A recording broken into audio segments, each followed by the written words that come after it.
ఇక్కడికి వచ్చి సూరంపల్లి వచ్చి ప్రతి అభ్యర్థి కూడా ఇంటింటికి వెళ్ళి ప్రచారం చేస్తుంది. ఏంటంటే ఇంటింటికి వెళ్ళి నా పార్టీలో చేరాలని అనుకునే పరిస్థితి వచ్చింది.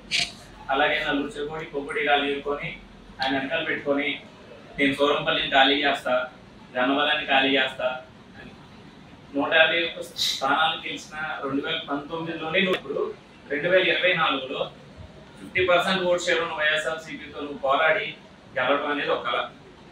2 డిపాజిట్ అంటే ఏంటో ఫస్ట్ తెలుసుకోండి. అసెంబ్లీ పోటీ చేయడానికి ప్రతి అభ్యర్థి కూడా 10,000 రూపాయలు డిపాజిట్ కడతాడు. ఈ నియోజకవర్గంలో 2 సార్లు కూడా ఎమ్మెల్యే గారికి 2014లో కానీ 2019లో కానీ 1,00,000 పైచీలు ఓట్లు వచ్చింది. నువ్వు పోటీ చేసింది మొన్న ఒకసారి. నువ్వేమంటావు, నేను గన్నవరం ఆత్మ, నేనే గన్నవరం ప్రేతాత్మని ఎలక్షన్ టైంలోనే అవుతావు. ఎలక్షన్ తర్వాత నువ్వు ఎక్కడ వెళ్ళిపోతావో తెలియదు. మా సూరంపల్లి గ్రామం నుంచి నేనే రైతులు స్వయాన మీ దగ్గర తీసుకొచ్చి అన్న మరి మోటార్లు ఇవ్వాలి, వల్లభనేని వంశీ గారు ఎమ్మెల్యేగా తెలుగుదేశంలో పార్టీలో ఉన్నా కూడా పార్టీ ఏం చూడకుండా కులం మతం ప్రాంత భేదం ఏమి చూడకుండా అందరికీ మోటార్లు ఇచ్చారు. మీరు కూడా ఇవ్వాలంటే ఆ రోజు నువ్వు అన్న మాట ఈ రోజు కూడా మా రైతులందరి హృదయాల్లో ఉంది. ఏంటంటే మీ ఊరిలో నాకు 296 ఓట్ల మెజారిటీ వచ్చింది, 500 పైచీల ఓట్లు మెజారిటీ వస్తే ఇచ్చేవాడిని సోదరా అన్న. అలాగే ఇళ్ల స్థలాల విషయంలో నువ్వు అధికారులతో కుమ్మక్కైపోయి అసైన్ భూమిని కేటాయించి 179 ఇళ్ల స్థలాలు ఇచ్చారన్న, మనకు 300 పైచీలకు ఇంకా నివేశన స్థలాలు ఇవ్వాలంటే మనం ఇవ్వలేము, సొంత పొలాలను ఇవ్వాలని నమ్మి అని మాట్లాడింది నువ్వు కాదా? వెంకట్రావు, ఇదే మా ఛాలెంజ్. నీకు దమ్ముందా? సూరంపల్లిని నువ్వు ఖాళీ చేసే దమ్ము నీకుందా?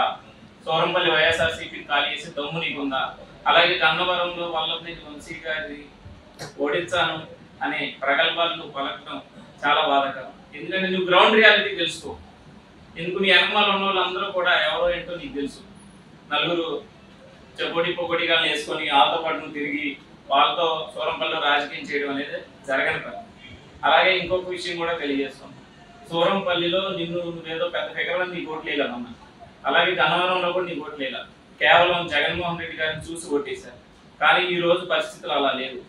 20 సంవత్సరాల అనుభవం ఉన్న వల్లభనేని వంశీ గారు ఆయన ఓడిపోయినా గెలిచినా, విజయవాడలో ఎంపీగా పోటీ చేసి ఓడిపోయినా, అలాగే ఇక్కడ గెలిచినా కూడా ఎప్పుడు మాతో పాటే ఉన్నాడు.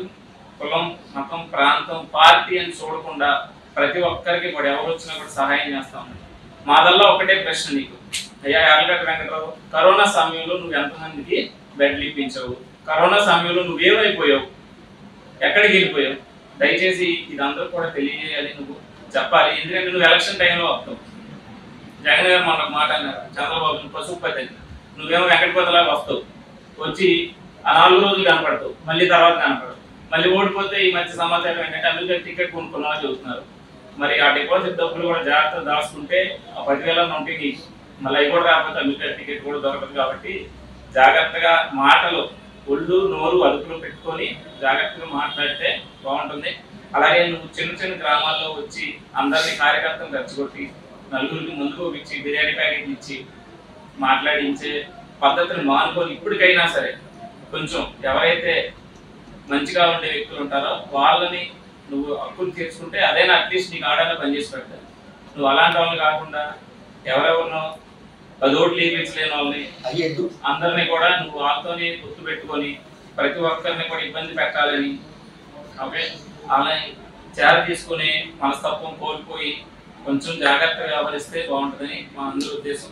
మా అందరి ఛాలెంజ్ సూరంపల్లి తరపు నుంచి మా అందరి ఛాలెంజ్, సూరంపల్లిలో నువ్వు వైఎస్ఆర్సీపీ డిపాజిట్ కోల్పోగొడతాను అని చెప్తున్నావు కదా, దమ్ముంటే ఎలా చూసుకుందాం.